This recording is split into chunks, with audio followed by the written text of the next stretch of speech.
up until recently. Shroud, I feel like I've heard of them. Who is XQCOW? Oh, XQC? He's a big gamer, dude. Okay. I know He's of up him. there. I've seen him hop on other people's streams and stuff. He's like a big time guy, like really big. So I'm not surprised to see him on the list. Well, apparently, for the last 2 years, he's number 2 right after Critical Role, and very, very close. Like 9 million versus 8 million. Never seen that. I cannot believe Hassan Piker is number 13.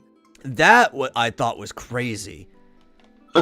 Especially with the shit that he talks about, like that dude he plays games like almost all the people in that area, but he's a political streamer. Yeah. And I'm like, holy what? Shit. How is he so high? There's a lot of commies out there giving him money. Yeah. For a freaking glorified socialist, you think he'd be giving up most of that money instead of living in a mansion. Oh, of course not. And now it's like, okay, he just bought a $3 million mansion. Apparently, could have paid cash for that. I Yeah, imagine probably. he did. I bet he did. I mean, yeah. Well, because if You you're a bet he sound did not? businessman, it's not smart to pay cash for something like a mansion. I guess. I mean, you Right. think he has a mortgage? Yeah, probably one that he can fix the interest rates and actually come out like on top if he ever sells it later on. Yeah, I guess so. Of course, you also have to realize that whatever these payouts are, half of it goes to federal taxes. Yeah. And if you live in California, I don't know what the state income tax rate is, but I imagine it's at least 15%. Yeah, it's probably ridiculous. Can't imagine living in a state with a state income tax. That just sounds stupid. Oh man, I can't believe Alabama has a state income. They do? What? Of all places? I know, right? It's insane. Okay, no. So, wait. Obviously, California rates are okay. So he's paying probably 10% actually in California state income tax, because the top marginal rate is 12.3. Oh, do they have a progressive state income tax? They have a progressive.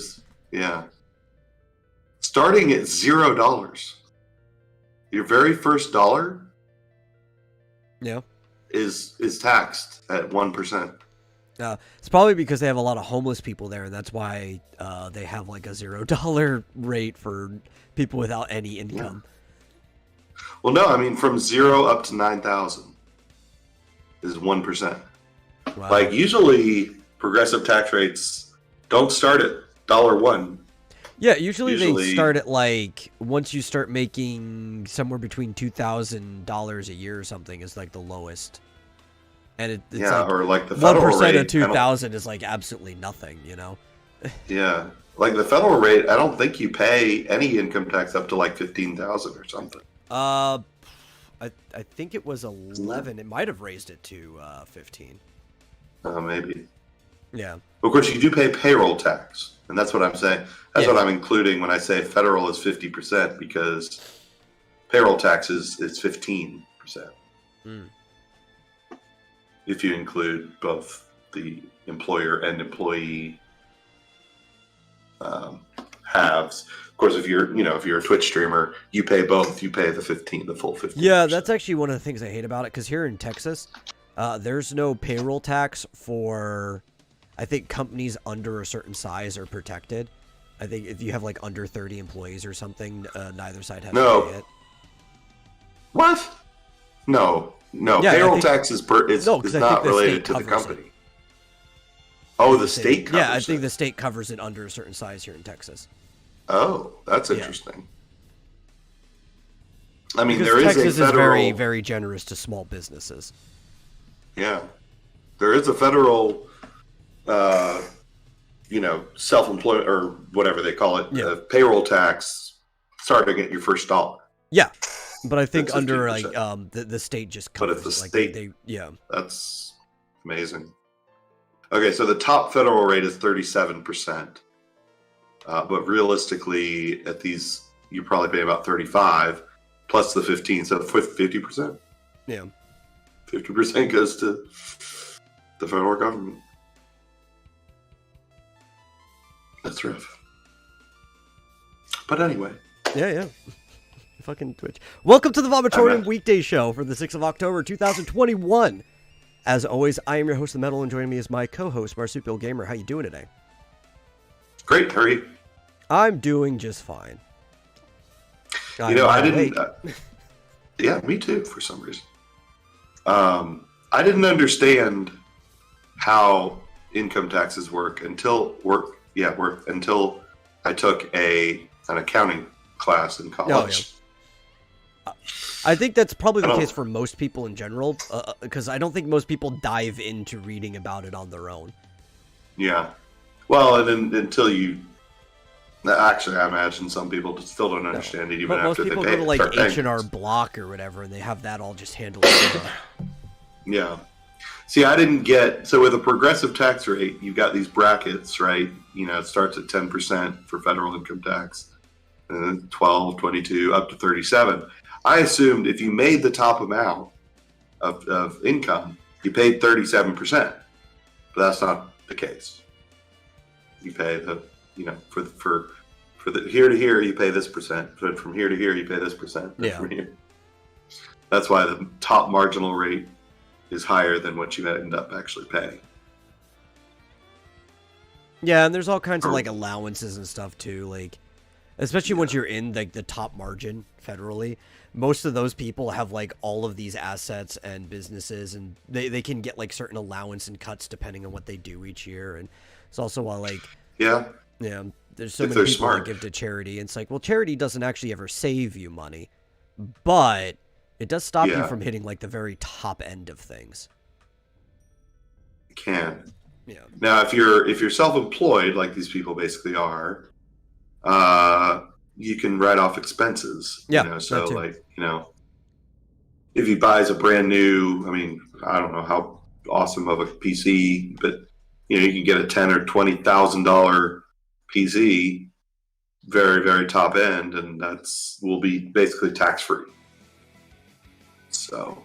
I know. Like that. I'm self-employed. Yeah. Yeah. And I do a little of everything, and I haven't had to pay taxes in the last 5 years. Oh, wow. Yeah. Yeah, and if he works at home, he can, like, the area, if he pays a mortgage and insurance and all that stuff on his home, then you measure the area of your workspace and the percentage of the home that's that workspace, you can write off your taxes and stuff like that. All kinds of things. And if he's smart, he's putting it into, or if whoever is smart, they're putting it into, Roth IRA, pre-tax. I don't remember which, the regular IRA or the Roth is pre-tax and one's post-tax. Retirement accounts are generally not taxed, at least until you withdraw from them. Stuff like that. And then probably putting some of it into, I wonder if he has like a trust fund for his mom. Stuff like that. Like if you don't, because I imagine I don't know how it works with dependents. If you could have a dependent that's older than you, I imagine you could. Yeah, you could. I just, it's not like a child. Well, it's because we live in a society that's built on lineage, right? So like families and stuff. Sure, now a lot of people put their families in retirement centers and stuff when they get older, but our nation was built on the idea that the parents are going to live with one of their children once they're too old to take care of themselves. So you can't have an elderly dependent. That is, like, I know people who have elderly dependents. Like back when I was still in church, I knew people who were taking care of their like mother, and they would write it off and stuff like that. Yeah. But anyway, if anyone's wondering, we're talking about the Twitch leak. Yeah, somehow. It got into taxes and stuff. Yeah. What's amazing to me is that they got, like, source code? Yeah. And, like, source code for a potential Steam competitor? Project Vapor, which is, like, the cheekiest code name you could possibly call it. Yeah. Yeah. Especially since it hasn't come out and probably never will. Project Vaporware. It's like, copy my homework, but don't make it look too close. It's like, okay, Vapor. Yeah. So that's funny. But yeah, and of course, some games journalists have to look at that and be like, "Oh, I don't see a lot of women on the list. I don't see very many women." Which we talk about that all the time. Yeah. It's like, well, you can't force people to watch certain channels. It's like, what are you going to do? Like, Twitch is kind of like ultimately the most meritocratic system there is. Yeah. Because people are like, it's like, oh, yeah, but new streamers have it tough. It's like, yeah, but new people to anything have it tough. Learn how to network and advertise. And look at the homepage on Twitch. It's constantly... Well, I'd say it's about 50-50 men and women that they put possibly. on the I know page. My random luck every single time I log on, and some chick is right there in the front page, like in the center. Like if I were to scroll, sure, but it doesn't like auto scroll or whatever. It gives you like the pan, and by the time I'm off the page, I only ever saw the first person to pop up, and it's always some woman. And I don't know, every time I see it too, it's never somebody with a pleasing voice. And I think that's the biggest thing, right? Because ultimately, you could be a very attractive person in a hot tub. Doesn't matter. But in I want to say a service that is more audio than it is visual, right? Especially because a lot of people do come to watch video games, not just to jerk off to women in hot tubs. To a service that is more audio than it is video, if you don't have a pleasing voice, you're not going to get as many like followers as people who do. And you'll notice that what is and isn't a pleasing voice varies between men and women. You're not looking for the same thing, but almost all of the top men have either a voice whose tone is naturally pleasing, or the way they speak has been curtailed in a way that is pleasing to the ear. Mm-hmm. Yeah. Yeah. Biggest example that was up there was Moist Critical was in the top one, and he is one of the most pleasing people to listen to. Moist Critical? Yeah, Charlie. He's cool. He kind of talks like this all the time. Oh, there he is. Yeah, he does like reviews and stuff and plays games, and he has the largest dildo collection there is. He's number 22, making $2 million. Actually, he got it. So this is for 2 years. So it makes about $1 million a year. Yeah. I do wonder, like, why is it that so many men occupy the top? Because look, one of the biggest female streamers on Twitch that I follow is Miss Click. Yeah. She's very nice. She seems very popular. But I'm looking at her right now. She has 171 viewers. I'm like, wow, that's tiny. That's minuscule. Like, and I do see a few women that get into the thousands, but not very often. And most of those women that are up there are funny. That's actually usually there, right? They're entertaining people. It's not just that they... same with the men. Well, that's what I'm getting at, though. The problem with women is that they have to compete with the men on the men's term, and not the way that the bulk of like the hot tub streamers and stuff are trying to outcompete each other. The women at the top are playing in the same game that the men are. So it's not just that they look good or something like that. They're actually genuinely being entertaining. But as we know about the extremes, the tail ends of anything, the most creative and entertaining people, 9 times out of 10 at the tails are going to be the men, right? So we're seeing the tail end sweep out here. Yeah. And we're seeing, like, usually naturally the amount of women who end up in the tail are the ones that are up there. Mm-hmm. And what's interesting is that even the tub streamers and such, they're not, I'm sure they're making plenty but they're money, not up but there. They're not up there. Yeah, because they're not really entertaining. Yeah. I mean, what's her Amaranth probably gets, 10,000 people watching. But, well, not really. Like 5,000 people. Yeah. But, they're not going to have, whoever. I'm sure Moist Critical gets like 50,000. Sometimes. 25, 50, something like that. And another thing you see about the top streamers that you don't even necessarily see so much in like these middling ones is that the top streamers are constantly networking with each other, right? Mm-hmm. So they're actually sharing audience members and stuff like that. And they also schedule themselves to make sure that you can compete with somebody else who's in a different type of like category than you, but you're not going to really want to compete with somebody who is like your peer, right? Right. Like, these people know how to play the game. That's also part of it. It's not just being entertaining. They understand the system they're in. They schedule appropriately. They network. They do all the things you need to do to be at the top that frankly, it's not even that most people aren't willing to. They couldn't if they wanted to, you know? Yeah. Yeah, I probably should have looked through this a little bit more carefully before I spoke on it, because Amaranth is on here. Yeah. She's up there. She's making a good... Where was she?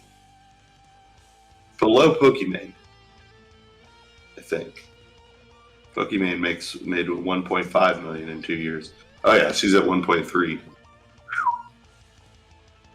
So yeah, nothing to sneeze at, but they're just not going to be in the top 10, top 20. And also, there's some people who are kind of entertaining, but they get a lot of viewers because they're actually good at what they do, right? And those actually tend to not be the very, very top, unless you happen to be both entertaining and good. But on average, I think a man who is just really good at playing a game, like at the top of his skill set, will draw more viewers than a chick with big tits. Yeah. It's not always the case, but I think that is how it falls on average. Yeah. That's how it seems. But like we were talking about before, you know, they're ridiculously top of the top, you know, top of the heap. Yeah. Like, you know, like it or not, you're not going to be these people. Whoever you are, anyone watching or listening to this, you're not going to be in this list. Or you might, if you're like a young person who's an up-and-comer and just hasn't gotten there yet. Like, these things do shift over time. It's just the odds are against you. That's what you always have to understand. Is like, if you get in there, you beat the odds. That's really the thing. Yeah, I would love for anyone at the, you know, within the sound of my voice to prove me wrong. But yeah. You were saying 99.25% people make less than minimum wage after Twitch is cut. Yeah.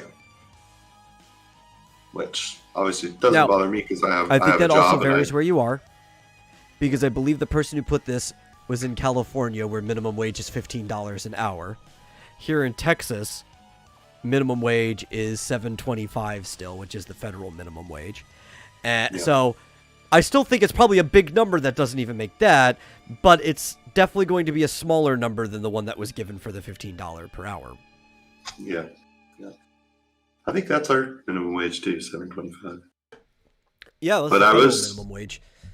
I was quite shocked to find out when I started working here that Alabama does have a state income tax. Yeah, that's weird. Like, Texas doesn't. Man?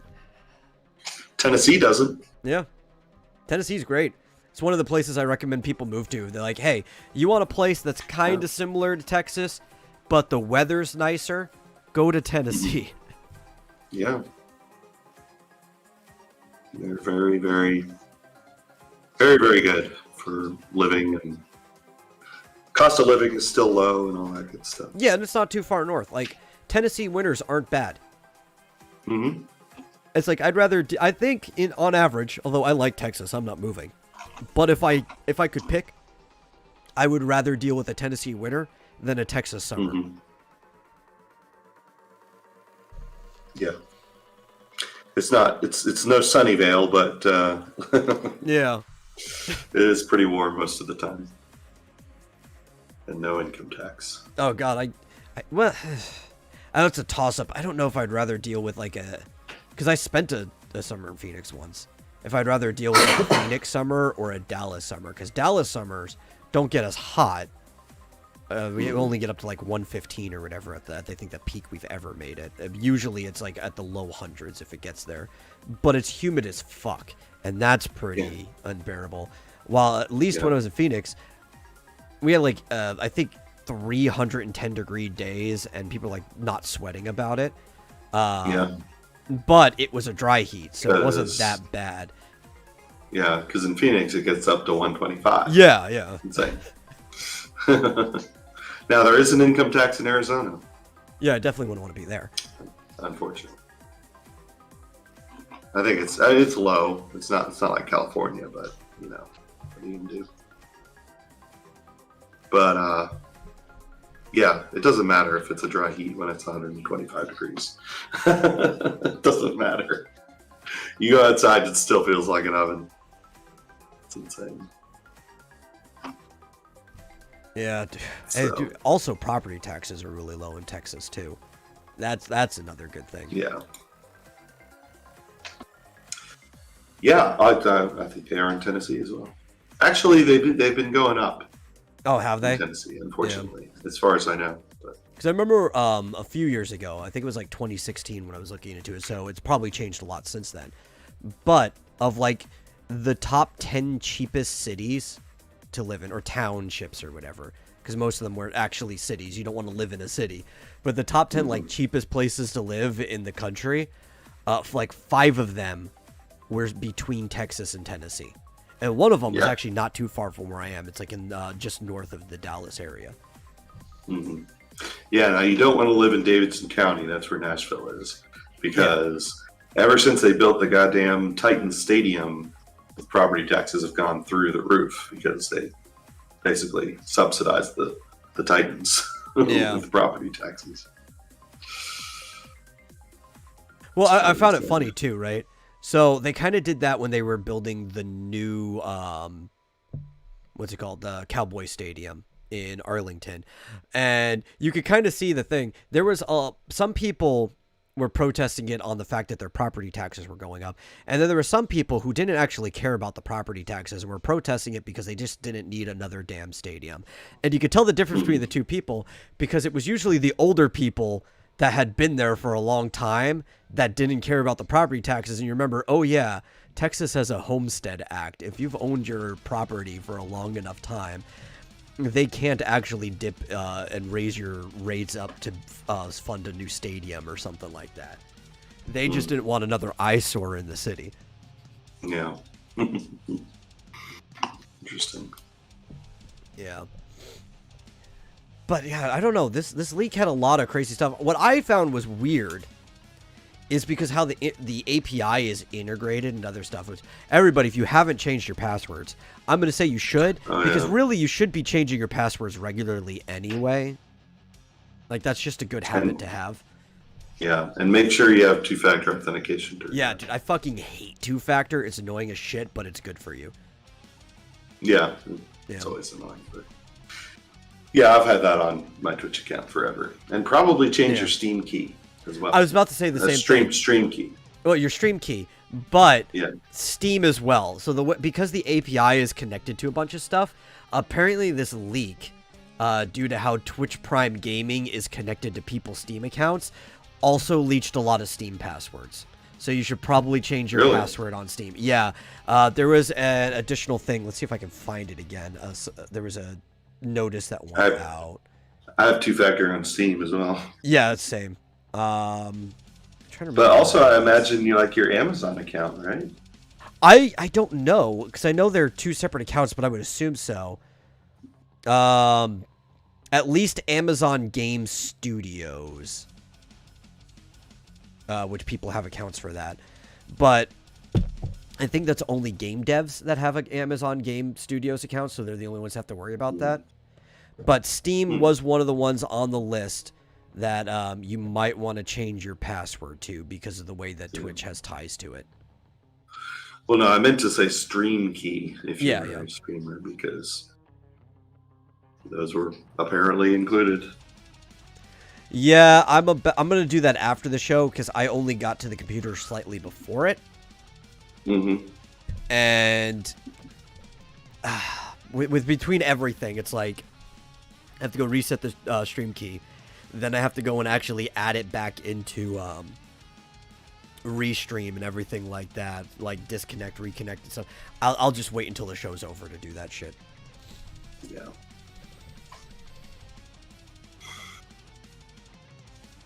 But yeah. How did they even do this? I don't know. That's kind of. I'm assuming it's probably not actually that hard. The thing is, yeah, like what was that one hacker convention that happens every single year? I'm trying to remember the name of it. Oh, I know what you're talking about. Yeah, the really big one where they all get together. You mean like the 3600 or whatever it's called? Yeah. So like, if you ever actually pay attention to the stuff they talk about there, most of the time they'll even tell you how. Yeah. They will. They'll tell you how easy it is to get into anything, right? Or how bad it is. Actually, they were one of the things that were making fun of the voting system before, right? Because like most of these people will be like, yeah, you know how easy it is to hack those machines. But Yeah. they basically tell you there is nothing on the internet right now whose security is good enough that like a determined hacker can't get into. Yeah. Right. It's just most of the time they have no incentive. Or the few people that do, they don't care. They're just doing it for fun and they leave. But if somebody actually has the incentive to steal information, they could be doing it at almost any time. Which is why you see when Sony was constantly pissing people off during the PlayStation 3 era, there was like 5 or 6 different account leaks that happened on PSN during PlayStation 3. Yeah. Sorry, it was 2600. What I was talking about. Yeah. I actually attended the Freaknik conference. Oh, did you? One year. I actually sponsored the Freaknik conference one year. Yeah, but it's like it's not hard. Somebody just probably wanted to, and they got in. Yeah. Yeah. Somebody wanted to, and then it happened. It's funny too. Like Yeah. some hackers are just like kids in like their parents' basement or whatever that have just been they're like terminally on a computer, and some of them are people who went to school for network security, and you realize like oh. The TV has made me think this was something completely different to what it actually is. What, hacking? Yeah, like that's what most people I've heard come out to. Is like TV and media has made me think this is something completely different to what it actually is. Yeah. A lot of the times it's just social engineering. Yeah. You know, just tricking someone into clicking something or telling you something that lets you in. I actually knew a woman who was worked in network security, and she would design, you know, social engineering training stuff, you know, sending emails to employees to get them to recognize phishing attacks and that sort of thing. So, well, that's why I don't think it was too hard with this one. Like, if somebody wanted to, could they brute force their way into Amazon's servers for like Twitch and stuff? Yeah. Probably take them a while, but they could do it. But have you looked at the type of people that Twitch has been hiring lately? yeah. I don't think it would be that hard at all to just do some type of like very light social engineering to get their account credentials and get in and do whatever the hell they wanted. Yeah, I wonder if they will ever say, or I haven't really read through all the articles to see if there's any explanation for how they got in. But it is weird to me, though, that they got code. They actually got source code.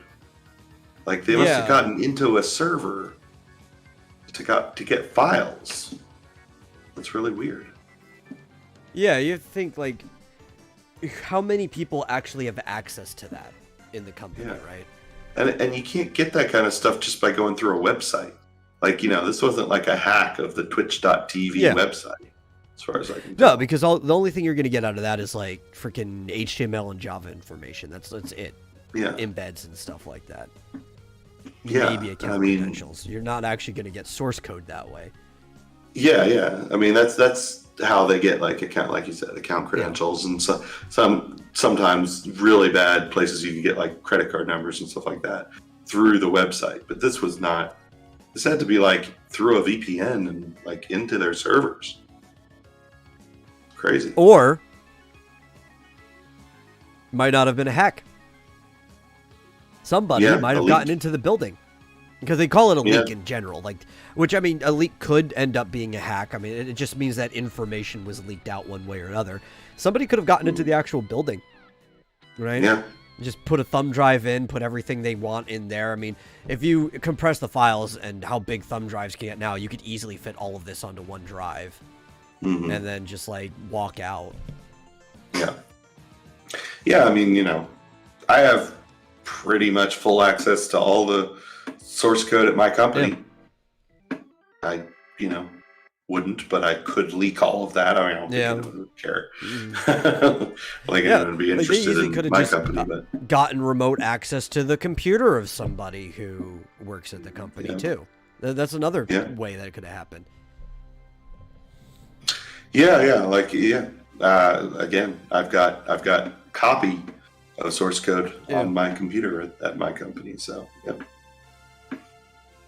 There's so many ways. That's why, like I said, it's not hard, right? Right now, we're just spitballing possibilities of ways that it could have happened. And just thinking about it, it's like, oh, yeah, man, it actually is really easy to get into, like, anybody's system. Yeah. This is interesting that they apparently got, like, where was all this payout information? I wonder if it was on a spreadsheet somewhere or if it was, like, in a database. I would assume it was in a database. Like, if they got the source code for the site, it probably wouldn't be hard for them to get into their databases where they keep records of all this stuff. Yeah, and depending on what kind, any kind of database, you can just copy the whole database file. Yeah. Or, the files. Presumably. And depending on how they hold it, a lot of them just let you export it as an Excel file if you want to. Yeah. Interesting stuff. Yeah. It's also interesting is that Valve has been warning people against tinkering with the Steam Deck because it could end your life. Yeah, well, yeah. I watched that. I watched that video. Yeah. What'd you think about it? Well, it was interesting. I mean, I think it was a little bit like, oh yeah, if you screw up a lithium-ion battery, it could explode and kill you. Yeah, but that's true about anything that has a lithium-ion battery. So it's not just the Steam Deck. Yeah, that part was just kind of funny. But I watched the whole breakdown video. It was interesting. It was just constantly filled with, don't do this, don't do this, don't do this. You could totally screw this up. You can mess it up this way, you can mess it up that way, you can mess it up that way. And they're just like one after the other. I agree with that practice, because you know how many people are just like, you thought it would improve over time, and you thought when you're younger you think it's just old people don't get it, but then as you get older you realize, man, so many people are just technologically illiterate. I mean, I just off the top of my head, I think they said if you take out the screws, just taking out the screws, not even taking it apart, but just taking out the screws and putting the screws back in can compromise the integrity of it and make it like I guess right now you could drop it and it's likely to be okay, that kind of thing. They do drop tests and that sort of thing, and they're like, the way the screws work, if you unscrew them and screw them back in, they're not as tight, and Well, that makes sense too, because a lot of these things, a human hand never touches it during production. Yeah. So like the machines will hold the plastic into shape while the screw goes in, and then it flexes back out. It's almost like how a violin is held together only by pressure, right? So if you unscrew it and put it back in, it's not going to be in the exact same shape it was when the machine made it. Yeah, stuff like that. And then what else did they say? I think they said like 2 or 3 times, make sure you unplug the battery before you do anything. Yeah. And then they mentioned like the SSD, if you were going to replace the SSD with a new one, like the one that they got is specifically designed to not interfere with the Bluetooth and the Wi-Fi. And they're like, if you get another one, it may not have the same, electromagnetic signature, and it could interfere. They're just like many more warnings than I've ever heard. Honestly, though, when you look at how complicated some of these like proprietary systems are, I'm surprised that more people don't give these many warnings. Most of the time, they're just like, here, good luck, have fun. Yeah, and then there's like this metal shield and they're like, well, if you don't do this in a certain way, it could compromise the airflow or the heat, heat sinkness of it, whatever, the heat siphon, whatever they call it. And then, it was just kind of funny. It was cool that they showed the inside of it, but it was kind of, they're like, and by the way, the battery could kill you. Yeah. I mean, like I said before, like the battery in the Switch could kill you. Yeah. Battery in your phone could kill you. They even had like they showed on the video that was like, a battery exploding in the background. I was like, all right, I won't destroy the battery. What was it? It was the I think the PS Vita. There's one of them. I think it might have been the Vita. It went like the launch model of one of the PlayStation handhelds. There was like a 1 in 1,600 chance that it would combust because they just weren't made that well at launch, and they fixed it within the second model to where that really wasn't a problem. But there was like 1 in 1,600 people, their freaking like PlayStation Portable or whatever was actually setting on fire because it was overheating. And they probably sold was combusting a couple million of them, so that's a lot of people. And then there was another one where they changed the casing of it, like what it was made of for like the special promotion. It was like the Darth Vader Vita or PSP or something, and that one was so prone to overheating in general that you had like a 1 in 3 chance that it would kill itself, and like a 1 in 25 chance that it would set on fire. Wasn't there a Samsung phone too? Yeah, like it was exploding. It was like the Edge 7, I think was something like that. Was exploding on people's faces and stuff. These batteries should not be taken like lightly. Yeah. It was the PSP. Yeah, it's funny. In the video, the guy had the static-free gloves with the little, thing connected to it that was grounded and all this stuff. And even in the video, he touched it to the table, which you're not supposed to do. And so like it even showed, like, I was like, oops, we touched it. Don't do like they even noticed.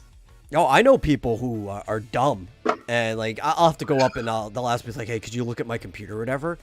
And apparently prior to me coming, like, I was just digging in my computer. They still have the side off of their desktop, and I'm looking, and the computer's off now, but the power cable is still plugged in, and the switch still is set into the on position. And I'm just like, what? Like, even though it's off, there is still power circulating through this. Yeah. Click, unplug. Like, what are you doing? Yeah. Yeah, I've never, ever used one of those static discharge wristbands. I've never done that. I've never had, if I was like in an environment where the had carpeting and I was like constantly getting shocked by things, then I might consider it, but I've never taken a computer but apart. Often just wearing a pair of shoes with rubber soles is enough to stop that. Like, and almost everybody's got a pair of tennis shoes they can put on. And you're like, okay, I'm grounded between me and the carpet now. Like, I don't need to worry about it. But but one thing about that, and I'm glad you brought this up. The one thing that I noticed in the breakdown was that the SSD was like tiny. Yeah, I saw you talking about that on Twitter. It's like, holy shit. That was like, because they take the metal casing off, and it's like this. It was like a rectangle like that big. And so I expected the SSD to be about that size. I don't know if you can see that. Underneath it. Well, no, it was like this tiny little thing in one corner of it. It was like, like putting a freaking SD card in there. Yeah, exactly. It was, here's an SD card reader. It was like half the size. There we go. Half the size of this. Yeah.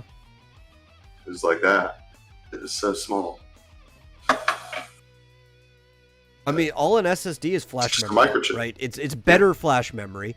At one point, freaking CDs and discs and stuff had surpassed flash memory, but within like the last few years too, flash memory's gotten so much better than hard disks can ever get that we can just keep making them smaller and smaller at this point until they reach like the smallest size they can be. But we still keep pumping more and more data in there. Yeah, it's amazing. It's amazing.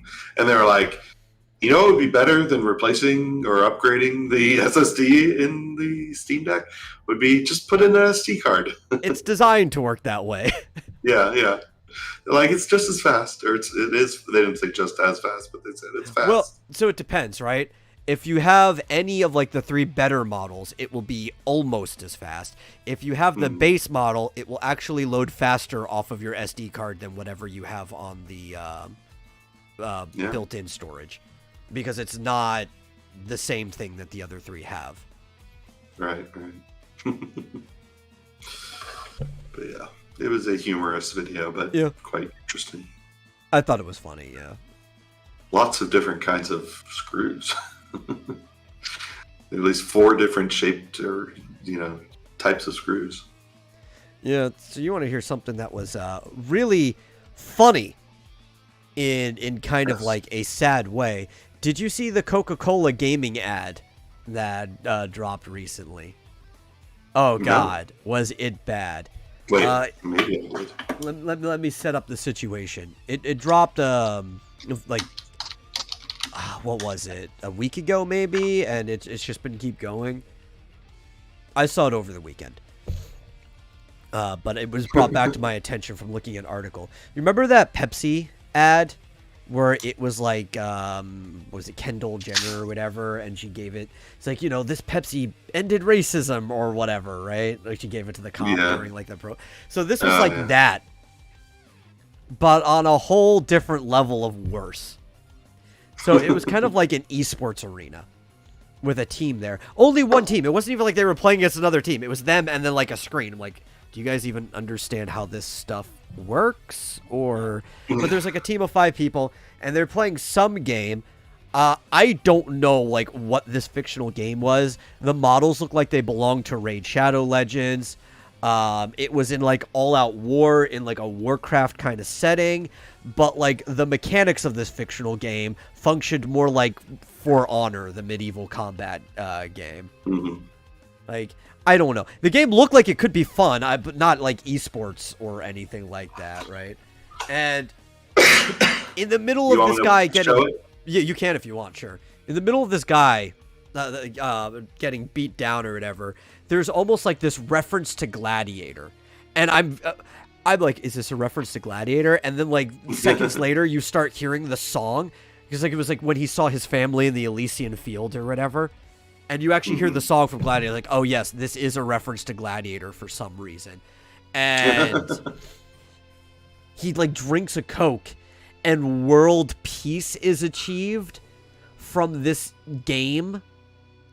And like this is that a boy with fingernail polish? Yeah. This is probably one of the worst commercials I've seen in the entirety of my life. But it's funny, and it is what's the word the kids are using now? Ratioed to hell. Yeah. So the Coke goes through him into the player, into the character. Yeah, into the character. And then like the battle just stops for reasons. Like he chops down his weapon. Everybody stops fighting around the world, not just in the game. Like it's ridiculous. Oh my God. You know what? You know what they're riffing off of, I think, is possibly that Free Guy movie. Possibly. I don't know. I haven't seen it yet. I know a lot of people have said it's good. It's on my list of things to watch. Yeah. It is good, but it's like, it's really cheesy and like, I don't know if they're trying to send a message that violent games are bad. Yeah, I Or don't know. violent games cause violence in real life or something, which is not But look, true. like, we are one Coke or away what? from But each like, other. This method is like, oh yeah, jeez. Coca-Cola can solve all the problems in the world. Yeah. Now that is a non-binary child if ever I've seen one. I cannot tell if Yeah. that's a boy or a girl. It's androgynous, I guess you could say. Well, Oh, realistically, if it's a major esporting event at the top echelon, that is definitely somebody who was born a boy. yeah, that's true. Yes, but you're right. Look at that. 921 Yeah. upvotes to 9.8 thousand downvotes. Like, don't get me wrong, this commercial is funny as fuck, but I don't think I've ever seen a commercial that hit the mark less than this. Yeah. I like reading the comments. Board meeting. How can we appeal to the gamingers or whatever they're called?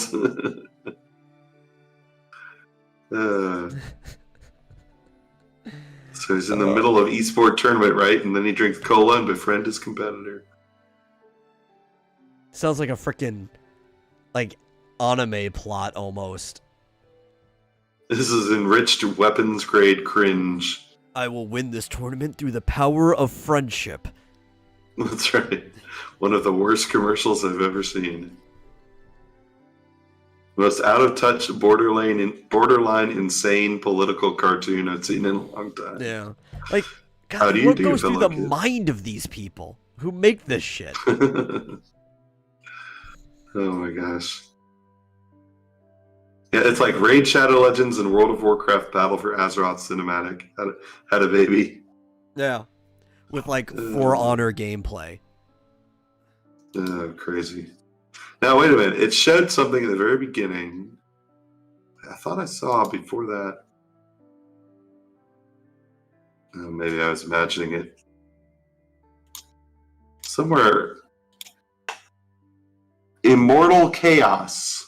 Yeah, It's some called fake game. Immortal Chaos is the name of the game that Yeah. they're playing. Which I think is probably a tongue-in-cheek thing of, like, mythologically speaking, right? What's the big thing? Yeah. That you're fighting Chaos, Tiamat, the dragon, Leviathan, stuff like that, right? This is Coke just Yeah. like, hey, look, we're gonna solve the problem of the world. We're solving chaos. Yeah, go fuck yourself, Coke. G were 10? What? I'm just. I think And that's then like okay. Generic. Oh, G were. It is like leet speak, right? So the 4 Yeah. is probably a Y in that case, and the 1 is an I, so it's probably G Wyrick.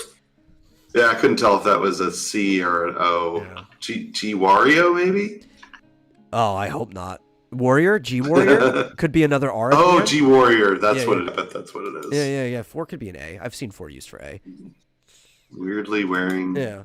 Yeah, there we Yeah, go. there you go. G Warrior. G Warrior. And Remy. Next thing you're gonna man. talk about the all League Is of this the Legends kid? female team. Is he wearing rings? It's Yeah. got to be a girl, right? No. Need to eat. Well, there was a trans League player named Remy. Which is why that name comes to my head. But Eagle's bringing up, I think they were called the Valkyries, which was the all-female League team, which did horrible, by the way. Yeah. Is that supposed to be Ninja? they had like a couple good games in the like college string, but like their first actual professional game, they got demolished in like a 30-0 match. Yeah. And they got like 3-0'd out too. And it was like you're done. We're witnessing history. Hi guys, are you freaking kidding me? Take that axe back and fight. This is like, people watching the commercial. Take that axe back and fight, dumbass. Yeah. I smell a secret smash move Gambit style. Oh my god. I'm surprised there's not an ooh-woo in here somewhere. Actually, that'd make it more realistic. How did you find out about this? I didn't hear about this at all. You didn't hear about this? Man, dude, this thing was everywhere. No. Apparently, though, coming up, like, this Real Magic campaign, this is part of it, is leading into some kind of announcement on October 11th. You're a few days away from discovering an amazing experience, which will be full of surprises. On October 11th, come back to see what Real Magic looks like. Hopefully they canceled whatever it is after seeing the response to this ad. We are one We'll cook find away out. from each other, Metal. What are we? What day is it? That's a girl. 6. It's supposed to be a It's girl, gotta be right? a girl, yeah. 6. So Monday. Maybe we'll find out on Monday what all this bullshit is about, and then we can rag on it on that show. Yeah, that sounds good. Real Magic, Coca-Cola.com. Real Magic. Oh, you gotta love the cringe. Yep. And apparently, better news, hopefully, I don't know, Pokemon is teaming up with Universal Studios Japan for groundbreaking entertainment. We don't know what it is yet. Could be a Pokemon theme park, which we were expecting long before the Nintendo one. Like, they had been doing plans for it and stuff. I'm honestly surprised the Pokemon theme park, which there is a smaller Pokemon theme park in Japan that exists, but like a Universal Pokemon theme park wasn't done already. But then there's just, we don't know what they mean by entertainment. It's just a ship that they're putting up with, and I'm kind of like, I want to see what Universal and Pokemon do together. Yeah. It's got to be. Yeah, that would be cool. Well, I don't know. My expectations for Pokemon working with any major studio, whether it's for a theme park or a movie, have been kind of set high because of Detective Pikachu. Like, the bar is kind of like here right now. So anything less than here is just going to be disappointment. And the Nintendo theme park looks cool. Maybe it's an add-on to that. Maybe. I know there's a Donkey Kong area being added to the Nintendo theme park. Yeah. Yeah, it's making it like twice as big or something like that, is what they said. Did they fix that Goomba tower that fell over? I think so, yeah. From what I've heard, it's been running. Crazy. What was the thing yesterday regarding Sora that you wanted to talk about that we didn't get? Oh, we never even went into like his moves or any shit like that. That's what we never talked about. Which I don't. Did you want to know. talk about that? I guess we could. I don't have anything else pulled up other than the fact that Pokemon is going to be working with Universal and stuff. Yeah. So Sora has Final Fantasy elemental spells. Yes. Well, yeah. Well, the Kingdom Hearts itself is kind of like an extension of Final Fantasy, right? Yeah. As everybody knows, it is basically if Final Fantasy was set in a Disney multiverse. So all the spells he uses in the game are Final Fantasy spells, right? Yeah. And glad they didn't give him Cure, or I guess it would be Kiraga, because that would be really busted. And just Sora sitting there healing himself halfway through the battle. Yeah. But they gave him some of the spells he uses, and he does use like the Fire, Thunder, and Blizzard spells, and they give him the highest level versions of them that he can use. So he has Firaga, Thundaga, and Blizzaga in that order. They don't use a resource. That is all one move, and it rotates between them. So the first use when you start a match will be Firaga. And you can actually spam that shit. Like, if you just keep hitting it without letting it rotate, he'll just keep firing it across the field. And it's like, that's cool, I guess, if you're edge guarding somebody. But not really smart thing to do, to just be locked into a move. After that, he'll use Thundaga, which will put like 3 Thunderbolts to come down. And if the first one hits, the knockback will actually ensure that the second 2 hit. And then the last one is Blizzaga, which is a very close range freeze spell, and the person will basically get locked into place if it hits. Yeah. Yeah. But there was something about, was it some people, or was it the more your damage, the longer the Blizzaga? Yes, yeah. That's how just freeze works in Smash Brothers in general, or any type of like stun or crowd control. The higher your damage is, the longer you're stuck in it. You could probably mash out, which you could do with a lot of crowd control in Smash. Like you could just rotate the stick or hit different buttons in order. Because mashing in Smash is registered by unique inputs. So there's two ways to do it. Spinning stick is a pretty good one because every single angle counts as a unique input. Or you can rotate between a few buttons. Like on the GameCube controller, people will ignore B and they'll just rotate between A, X, Y, and that will be their mash because that will count as unique buttons. But like spinning stick is just like the easiest way to do it. Yeah. So that'll break you out of freeze faster. Eagle suggesting Eroga. That's not in there, unfortunately. At no point do I think Sora ever uses the arrow move set in Kingdom Hearts. The moves he does use, he uses fire, he uses thunder, he uses blizzard. He uses cure, the cure family, which is weird the way that works in Kingdom Hearts. Because in general, there's no reason to use a lower level spell once you get a higher one because you have to like pick which spells are set into your command list. But like, you could argue maybe there's a reason to use a lower level one because it uses less MP. The cure spells always use all of your MP, no matter what level it is. If you use a level 1 cure, it uses all of your MP. Because it's kind of designed that the next level of cure just replaces the last one. Right? Yeah. And, yeah, in that game, your MP comes back. Like, it regenerates. It's not like you have to worry about that. But yeah, if you choose to cure yourself, it'll use the remainder. So what you want to do is you want to use, like, a couple other spells first. And then, if you have to cure, it's like, well, it just became more efficient because I'm using, like, half of my MP instead of all of it. Yeah. And then you have to wait for the whole thing to regenerate to really do stuff.